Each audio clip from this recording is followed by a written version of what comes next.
Welcome back to the channel, guys. I don't know about you, but when I watched what happened last night on Question Time, I felt like I was seeing politics being hijacked by a narrative theatre. Yusuf, head of policy for Reform UK, was on stage debating immigration, a hot button, a serious issue that affects communities, jobs and national cohesion. But across from him sat people who arrived illegally, people who crossed the channel without permission, and they were given the opportunity not to just ask questions, but to shape the tone of the debate.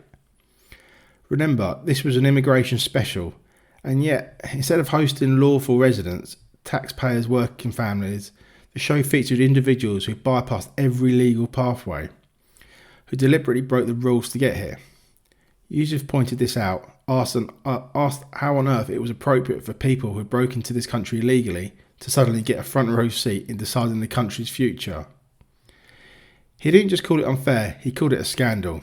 He said that if Reform UK wins power under Nigel Farage, their policy is simple and absolute. Illegal entrance will be removed. Deportation, no exceptions. Illegal entry equals illegal stay. This has to be the rule if you believe in sovereignty, fairness and in protecting the interests of citizens first. And he's right to demand clarity and consistency, because you cannot have a debate about immigration where the voices shaping the debate include those who bypass the rules. This isn't fairness, that's bias, and it's a betrayal of orderly, law-abiding people who follow the rules, work hard and pay their taxes. This isn't about demonising people, it's about restoring integrity. It's about saying, if you want to live here, fine, but you come here legally. You go through the proper routes. You don't just turn up, skip the line and demand your say. So yes, I am with Yusuf on this one.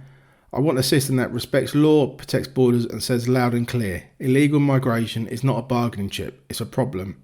And if you break the rules, you don't get to vote on how the rules work.